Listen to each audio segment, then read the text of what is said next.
Yang pertama, pernyataan umum.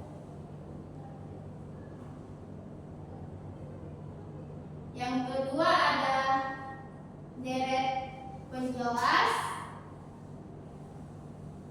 Dan yang ketiga ada interpretasi. Nah, yang pertama itu ada pernyataan umum. Nah, di pernyataan umum ini berisi tentang langkah atau proses awal terjadinya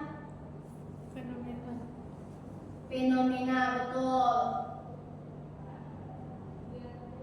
Nah, kalau di deret penjelas ini yang berisikan sebab atau akibat yang lebih rinci untuk menjelaskan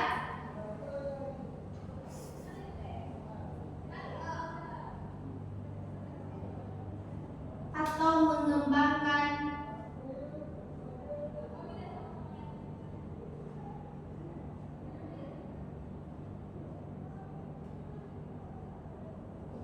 pernyataan umum.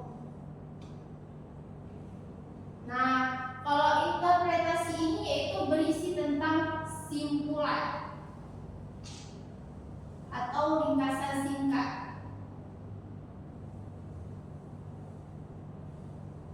Nah, di interpretasi ini berisikan tentang kesimpulan atau ringkasan singkat mengenai pernyataan umum, deret penjelas yang akan kita bahas. Misalnya kita akan membahas banjir. Nah, jadi di interpretasi ini kita meringkas atau simpulan yang akan kita ambil. Nah, bagaimana? Udah paham semuanya? Sudah, Bu. Nah, berarti teks eksplanasi ini apa? Teks yang berisi tentang fenomena-fenomena.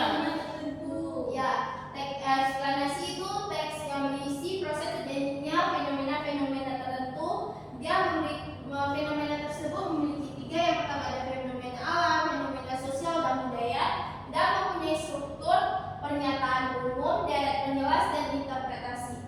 Nah, untuk